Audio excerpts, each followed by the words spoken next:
In the previous episode, we explored the names that have become synonymous with evil: Bundy, Ramirez, Gacy, and Dahmer. But those were just the surface. In this next layer, we go deeper, into lesser-known stories that are often more disturbing than the ones we thought we understood. Killers who hid in plain sight. Cases buried in silence. This is level 2 of the Serial Killer Iceberg. Viewer discretion is advised.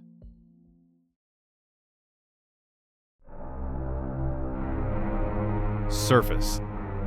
Albert Fish was born on May 19, 1870 in Washington, D.C. as Hamilton Howard Fish, the youngest of 4 children. His father, Randall, was 75 years old at the time of Albert's birth. A former riverboat captain turned fertilizer manufacturer, he was nearly 4 decades older than Albert's mother, Ellen. Randall died when Albert was just 5 years old, an early trauma that coincided with another: Albert's placement in St. John's Orphanage, an institution known for its severe discipline. There, he experienced frequent beatings, not only from the staff but also from other boys. According to Fish himself, this was when he began to associate pain with pleasure. He later wrote, "I was whipped until I bled. I never had more fun in my life." This sadomasochistic tendency would define the rest of his existence. In 1880, his mother managed to take him out of the orphanage and back home, but the damage was already done. By the age of 12, he began engaging in odd behaviors, such as drinking urine and eating feces. These acts were not part of any external abuse, they were voluntary. Fish also began developing an obsession with self-harm. He would drive needles into his skin, sometimes leaving them buried deep in his pelvis. Decades later, X-rays revealed at least 29 needles lodged in his groin and abdomen. In his teens, he worked as a painter and handyman in New York City. He also began visiting public bathhouses, where he watched boys undress. It was during this time that his sexual fantasies became increasingly violent, often involving young boys and mutilation. Fish claimed that around this time he began reading the Bible obsessively, but rather than providing guidance or peace, it fed into a delusional religious worldview. He believed that God demanded suffering, and that pain was a form of divine cleansing. In 1898, Fish married Anna Mary Hoffman, a woman 9 years his junior. They had 6 children together. By all outward appearances, Fish was a quiet, eccentric, but hard-working man. He worked odd jobs and seemed devoted to his family, but behind closed doors, he was spiraling deeper into sadistic fantasies. He began instructing his children to beat him with a paddle embedded with nails. He'd also insert cotton balls soaked in lighter fluid into his rectum, set them on fire, and watch himself in the mirror. In 1917, his wife left him for another man, leaving Fish alone with his children. By that point, his behavior had become too bizarre and unstable to ignore. Throughout the 1920s, Fish traveled across multiple states, often working under false names. He targeted vulnerable children, particularly young black or disabled boys, knowing that their disappearances would attract less attention. He would often lure children into abandoned buildings or wooded areas, using promises of food or money. Some he released, others he killed. Fish later confessed to killing Francis McDonnell, an 8-year-old boy, in 1924. Witnesses saw a man matching Fish's description wandering around Staten Island, mumbling to himself and clenching his fists. Francis was found hanging from a tree, partially stripped and beaten to death. That same year, another boy, Billy Gaffney, age 4, disappeared while playing in a hallway in Brooklyn. A friend of Billy's described the abductor as the boogeyman. Billy was never found. Fish later claimed to have drained the boy's blood, cooked his body, and eaten it over several days. Whether every word of his confession was true remains debated, but it paints a picture of ritualistic cannibalism, rooted in psychosis and a desire for control. But the case that would finally bring him to justice began in May of 1928. A teenage boy named Edward Budd placed a classified ad seeking employment. Fish responded, using the alias Frank Howard, pretending to be a wealthy farmer looking for help on his estate. Fish visited the Budd family in person, a frail, gray-haired man who seemed harmless. But it wasn't Edward who caught his attention. It was Edward's 10-year-old sister, Grace Budd. Fish returned days later, asking the Budds for permission to take Grace to a birthday party. With no reason to suspect foul play, they agreed. It was the last time they saw her alive. For 6 years, the Budd family heard nothing.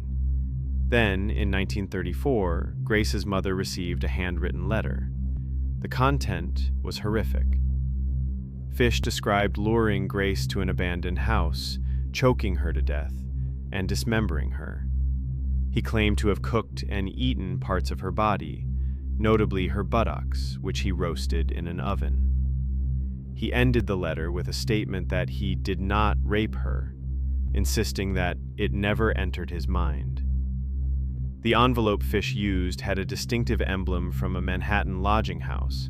Police traced it, found the room's tenant history, and connected it to Fish. Fish was arrested in December 1934 without resistance. At first he denied everything, but once shown the letter, he confessed not only to Grace Budd's murder, but to dozens of others. He spoke freely, even enthusiastically, about his crimes. He claimed to have been following biblical commands, particularly the story of Abraham and Isaac, believing that sacrificing children was a divine instruction. His confessions were rambling and inconsistent, some undoubtedly true, others impossible to verify. He described a total of at least 100 victims, though only 3 could be definitively confirmed. His trial began in March 1935 in White Plains, New York. His defense argued insanity. Multiple psychiatrists testified that Fish was suffering from schizophrenia, sexual sadism disorder, and religious psychosis.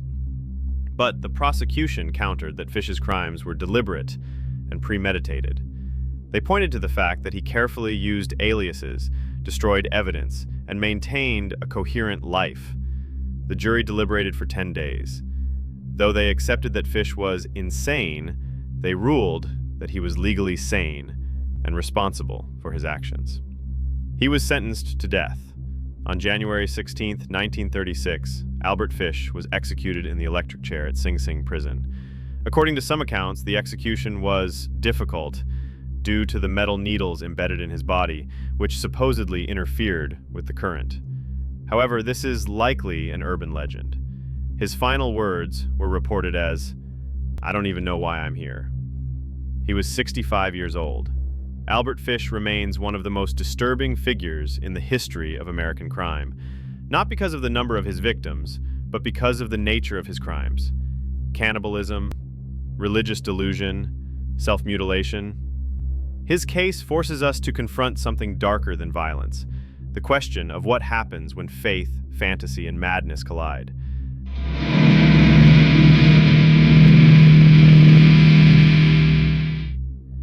And perhaps most disturbing of all is how ordinary he appeared to everyone around him. Andrei Romanovich Chikatilo was born on October 16, 1936, in the village of Yablachny in the Ukrainian Soviet Socialist Republic. In the middle of the Holodomor, Stalin's man-made famine that killed millions. His early life was shaped by hunger, trauma, and silence.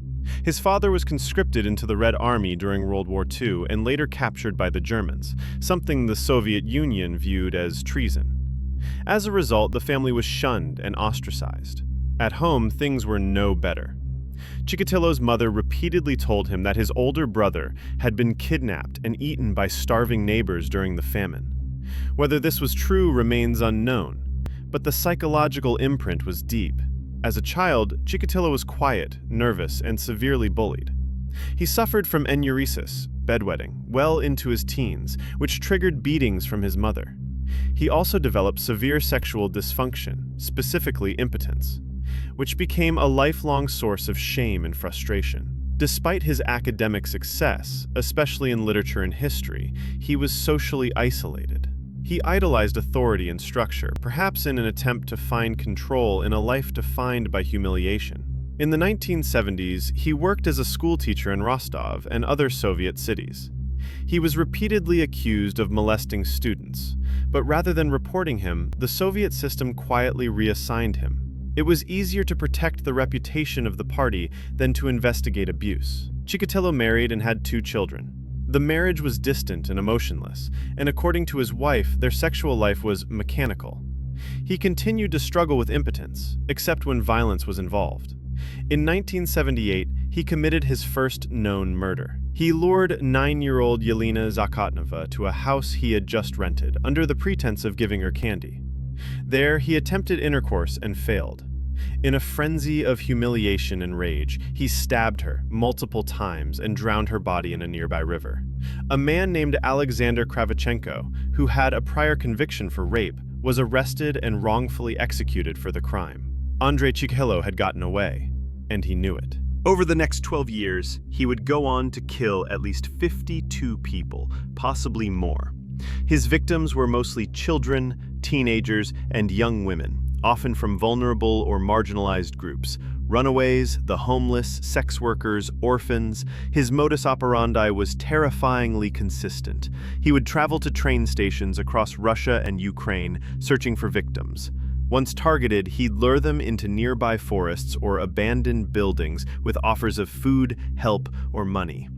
There, he would unleash sadistic violence, stabbing, mutilation, removal of sexual organs, and often gouging out the eyes, an act believed by some psychologists to symbolize a desire to erase the witness. Uniquely, Chikatilo achieved sexual gratification during or after the murders. His impotence vanished when he was in total control, when the victim was afraid and helpless. The murders sparked panic in the Soviet Union, but because serial murder was considered a Western phenomenon, Soviet authorities were reluctant to acknowledge it publicly. Investigators initially denied the possibility of a serial killer, arrested dozens of innocent men, and even executed another wrongfully accused suspect. Some detectives, like Mikhail Fetisov and Viktor Burakov, risked their careers to pursue the truth, but they were often stonewalled by bureaucracy and ideology. Chikatilo, meanwhile, continued to escalate. His kills became more frequent and more frenzied. In some cases, the mutilation was so severe that the bodies were unrecognizable. He returned to the scenes of his crimes, sometimes within hours, watching investigators search for answers. He kept newspaper clippings and sometimes even cut locks of hair from victims to take home. The turning point came in 1990. Undercover police officers spotted Chikatilo behaving suspiciously at a Rostov train station, approaching lone children and teenagers. He was arrested and brought in for questioning. At first, he denied everything, but after days of psychological pressure, he confessed to over 50 murders. He spoke calmly, in detail, even correcting the officers when they misstated names or dates. His confessions filled over 1,500 pages. His trial in 1992 was a national spectacle, held a steel cage inside the courtroom, meant to protect the public from him. Chikatilo rambled, shouted, and exposed himself to the jury. Despite his bizarre behavior, he was ruled legally sane. In 1994, Andrei Chikatilo was executed by a single gunshot to the back of the head. His last words are not recorded. His body was buried in an unmarked grave. Today, he remains one of the most prolific and horrifying serial killers in modern history. What makes his case particularly haunting is not only the brutality of the crimes, but the system that allowed him to keep killing. A society built on secrecy, denial, and control, in which a predator like Chikatilo thrived for over a decade. David Parker Ray was born on November 6, 1939 in Belen, New Mexico. His upbringing was shaped by neglect, abuse, and early exposure to violence. His parents separated when he was young, and he was sent to live with his strict grandfather, a man who ruled the house with religious discipline and silence. Ray's father, who visited sporadically, often brought him magazines featuring bondage and sadomasochistic imagery, a disturbing introduction that left a permanent imprint. Ray was painfully shy at school, often bullied, and never quite fit in. Teachers described him as intelligent but distant, but it was in high school that his dark fantasies began to take root. After graduation, Ray joined the U.S. Army, where he served as a mechanic. There are no known reports of misconduct during his service, but his psychological condition continued to deteriorate. Over the next 2 decades, Ray moved through a string of failed marriages and jobs, settling in Elephant Butte, New Mexico, a small, quiet community. It was there that he worked as a state park ranger. By all accounts, he was quiet, polite, and unassuming, but beneath the surface, David Parker Ray was constructing something that no one in his community could have imagined. Behind his trailer, parked near the lake, Ray had built what he called his toy box. It was a soundproof, windowless cargo trailer, outfitted with chains, whips, surgical tools, clamps, pulleys, and other devices designed for one purpose: prolonged torture. On the walls, he kept graphic illustrations, often from bondage magazines, and handwritten notes describing various techniques. The centerpiece was a gynecological chair, complete with stirrups, straps, and head restraints. Above it, he installed a mirror, so his victims could watch what he did to them.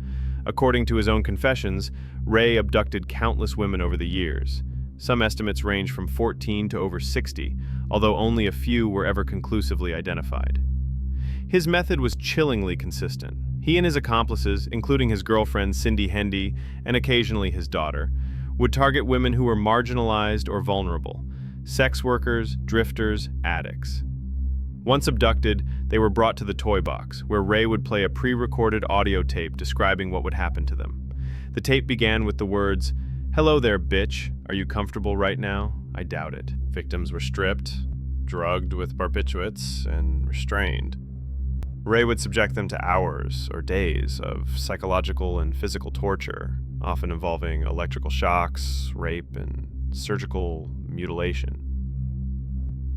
Sometimes he used dogs or forced victims to endure staged rituals. And when he was done, he had 3 possible outcomes: release, often after wiping their memories with drugs, murder and disposal, or returning them to a life of silence, too traumatized to speak. The turning point came on March 22, 1999. A woman named Cynthia Vigil, who had been chained in the trailer for 3 days, managed to escape. While Ray was distracted in another room, she grabbed keys from a nearby table, unlocked her restraints, and ran, completely naked and covered in bruises, to a nearby mobile home where she called the police. Her story sounded like something out of a horror movie, but when authorities searched Ray's trailer, they discovered the toy box exactly as she had described, along with videotapes, photographs, and diaries detailing decades of abuse. The investigation that followed was massive. Over 1,000 pieces of evidence were collected, including videos of unidentified victims, blood stains, and personal items. But one thing was missing: bodies. Ray claimed to have killed multiple women, but no human remains were ever recovered. He claimed to have disposed of the bodies in Elephant Butte Lake using weighted anchors. Some investigators believe he may have had access to deep, remote desert burial sites. Without remains, prosecutors were forced to pursue charges based on survivor testimony and video evidence. Ray was charged with 14 counts of kidnapping, sexual assault, and torture. During the trial, 2 surviving victims, including Cynthia Vigil, gave harrowing testimony. Cindy Hendy, his girlfriend and accomplice, testified against him in exchange for a reduced sentence. The tapes found in the trailer showed dozens of women, but most of them were never identified, and may never be. Before a final verdict could be reached, David Parker Ray died of a heart attack on May 28, 2002, in jail. He was 62 years old and never served a day of his sentence. The case remains open and deeply unsettling. Authorities continue to receive tips, and forensic teams still review evidence found in the toy box. But without bodies, many victims may remain forever unnamed and uncounted. What sets David Parker Ray apart is not only the horrific nature of his crimes, but the cold, methodical way he planned them. His trailer was a purpose-built torture chamber, not a crime of passion. It was designed for extended, ritualistic suffering, carried out with precision and detachment. And yet for years he lived in plain sight, a quiet man in a small town, hiding a secret world behind the locked door of a trailer. Edmund Emil Kemper III was born on December 18, 1948, in Burbank, California. From early childhood, violence and emotional isolation were a part of his world. He was a large child, unusually intelligent but deeply troubled. His parents divorced when he was young. He was sent to live with his mother, Clarnell, in Helena, Montana, a woman who was, by all accounts, emotionally abusive, controlling, and constantly degrading. She told him that no woman would ever love him, mocked his size, and locked him in the basement at night out of fear he would harm his sisters. It was there, alone, underground, that Kemper began to fantasize about death, control, and domination. At the age of 10, he began killing animals. He buried a cat alive and later dug it up to mount its head on a spike. This early behavior wasn't just cruelty, it was ritualistic, calculated, and, as Kemper later admitted, sexually charged. By age 15, he had enough. In 1964, after a final argument with his mother, he took a rifle and murdered his grandparents, shooting his grandmother in the kitchen, then his grandfather as he returned home. When asked why, Kemper replied, "I just wanted to see what it felt like." He was declared criminally insane and sent to the Atascadero State Hospital for the criminally insane. But instead of receiving help, Kemper manipulated the system. His high IQ, estimated at 145 to 160, made him a model patient. He gained the trust of staff and assisted in psychological testing on other inmates. He studied the very tools meant to diagnose him and learned how to hide his deviance. In 1969, at the age of 21, he was released, deemed rehabilitated. He returned to live with his mother in Santa Cruz, California. The years that followed would make Santa Cruz infamous as the murder capital of the world. Between 1972 and 1973, Kemper committed 8 brutal murders, mostly young female students from local colleges. He would pick them up while hitchhiking, lure them into his car, a Ford Galaxy with no back door handles, and drive them to remote locations. There, he would kill them by strangulation or shooting, then perform acts of necrophilia and dismemberment. He took their severed heads home, sometimes for days. He photographed the bodies, spoke to them, and stored body parts in his mother's home, sometimes right in his closet. Despite the horror of his actions, Kemper maintained an eerie sense of calm and rationality. He was charming, articulate, and polite. He even drank in bars with local police officers and discussed the murders with them, earning the nickname Big Ed. At 6 foot 9 inches and over 250 pounds, Kemper was physically intimidating. But no one suspected that this quiet, intelligent man was the king. The final breaking point came in April 1973. After a long period of building resentment and inner tension, Kemper murdered his mother, Clarnell. He bludgeoned her with a hammer while she slept, decapitated her, and used her head as a prop for ritualistic abuse. In his confession, he said, "I put her head on a shelf and screamed at it for an hour. I threw darts at it." He then invited her best friend over, murdered her as well, and staged the scene to look like a suicide. After the murders, Kemper drove for days with no clear destination, listening to the radio and waiting for news coverage. When it didn't come quickly enough, he stopped at a phone booth in Pueblo, Colorado, and called the police himself. At first, they didn't believe him. Only after providing precise details did authorities realize they were speaking to the co-ed killer. Kemper confessed to all 8 murders, including that of his mother and her friend. His trial in 1973 was brief. He was found legally sane and sentenced to 8 life terms, served consecutively at California Medical Facility in Vacaville. He waived his right to appeal, saying, "There's no reason. I knew I was doing wrong." What makes Kemper's case particularly disturbing is not just the brutality of the crimes, but the self-awareness with which he committed them.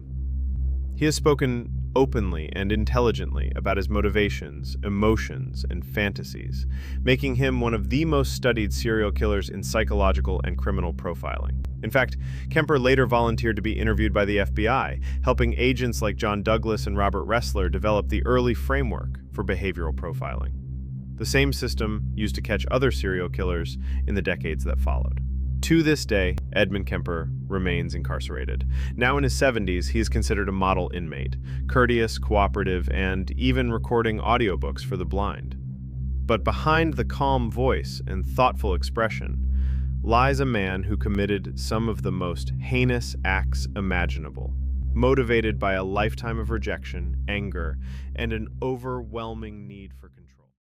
In this layer of the iceberg, we've uncovered 4 killers, each more complex and disturbing than they first appear. But this is only the beginning. Beneath the surface, things get much darker.